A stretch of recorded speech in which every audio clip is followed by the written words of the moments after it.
তো আজকের গল্পটা ছিল 2025 সালের। একটানা 12 to 8 চাকরি করতে করতে জীবনটা একদমই বোরিং লাগছিল।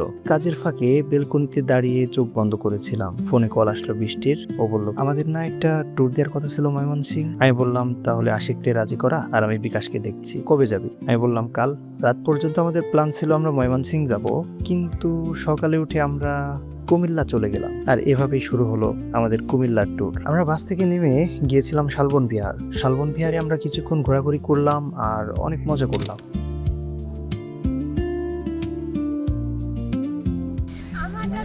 তো একটা শর্ট সারা জীবনের কান্না। শালবন বিহারে ঘুরতে এলে রাস্তার ঠিক ওপারেই আপনার চোখ আটকে যাবে চমৎকার একটি আধুনিক বৌদ্ধ বিহারে। দূর থেকে এর ভেতরে বিশাল সোনালী বৌদ্ধ মূর্তি দেখা যায়। এটি একটি জীবন্ত এবং সক্রিয় বৌদ্ধ ধর্মীয় উপাসনালয়। এখানে মূলত মেডিটেশন, ধর্মীয় আচার অনুষ্ঠান, ভিক্ষুদের আবাসন ও শিক্ষা, পর্যটন ও শান্তিপ্রিয় পরিবেশ বজায় থাকে। এখানে বৌদ্ধদের কঠিন চিবরদান বা বুদ্ধ পূর্ণিমার মতো বড় উৎসবগুলোও মহাসমারোহে উদযাপিত হয়।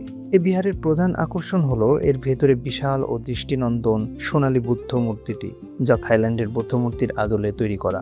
বিহারের পরিবেশে থাই এবং জাপানি স্থাপত্যের একটি দারুণ ছোঁয়া আছে।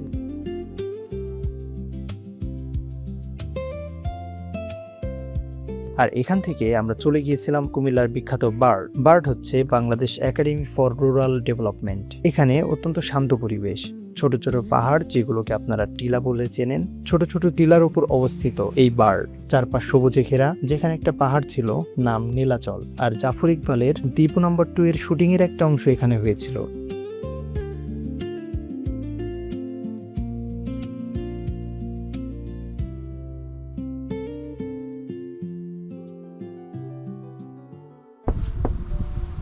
হাই, হ্যালো, আমরা চারজন কোথায় আসছি?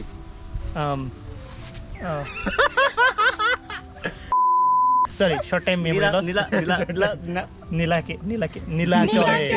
নীলাচল এটা হচ্ছে বার্ডের ভেতরে। বারটা কোথায়? বার্ডটা কুমিল্লায়। আচ্ছা, বার্ড জিনিসটা কি? বার্ড হচ্ছে বাংলাদেশ এগ্রিকালচারাল এন্ড। তো আমরা এখানে ঘুরতে আসলাম। কেমন লাগলো? জায়গাটা অত্যন্ত অসাধারণ ছিল। আর এখানে সবচেয়ে গুরুত্বপূর্ণ একটা জিনিস, সেটা হচ্ছে একটা পানির টাওয়ার। তো যেটা হচ্ছে দীপু নাম্বার 2 এর শুটিং হয়েছিল এখানে। অনেক ছোটবেলায় দেখছি এটা। তো এটা নস্টালজিয়া কাজ সবথেকে করছিল। বড় ব্যাপার হচ্ছে এখানকার পরিবেশ। একদম বিশুদ্ধ অথেন্টিক বাতাস, যেটা সারা বাংলাদেশেও নেই। বাংলাদেশে থাকতে পারে, কিন্তু ঢাকার মতো জায়গায় কখনো পাওয়া যায় না। এটা অনেকটা পিসফুল, যে আমরা চারজন বেরোতে এই যে বিশাল বড় জায়গা আপনারা দেখবেন, একটু পরেও আপনাদের ঘুরে দেখাবে। তো কেউ নাই, শুধু আমরা চারজন আছি। বুঝতে হবে ব্যাপারটা। তোর কেমন লাগছে? এটা লেভেল ব্রো, লেভেল না লেভেলে তো বাস্তব কথাগুলো। কিছু নেই।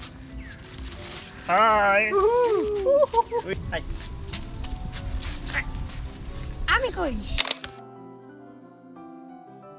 সো আজকে আমাদের ভ্রমণ এখানেই সমাপ্ত হচ্ছে। হয়েও হচ্ছে না। হয়েও হচ্ছে না। আমরা আবার যাব। এখন কোথায় যাব? শহরে যাবো মালাই খাইতে। না, ঠিক আছে, চলছে। আমরা আচ্ছা, কুমিল্লা যাই কি করব? মালাই খাবো। হ্যাঁ, মালাই খাবো। আর এভাবে আমাদের ডে ট্যুরটা শেষ হলো মনোরম পরিবেশের সাথে। আর এই ট্যুরে সবচাইতে মজার যে আকর্ষণটা ছিল সেটা হচ্ছে আমার বান্ধবীকে নিয়ে বানানো ভিডিওটা।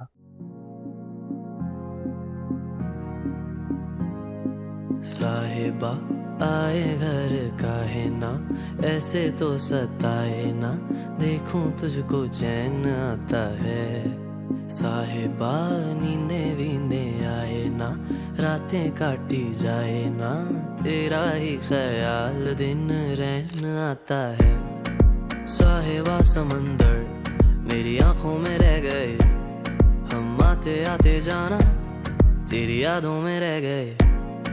ये पल की गवाही है, हम रातों में रह गए, जो वादे किए सारे बस बातों में रह गए। बातों बातों में ही, ख्वाबों ख्वाबों में ही मेरे करीब है तू। तेरी तलब मुझको, तेरी तलब जाना हो तू कभी रूबरू।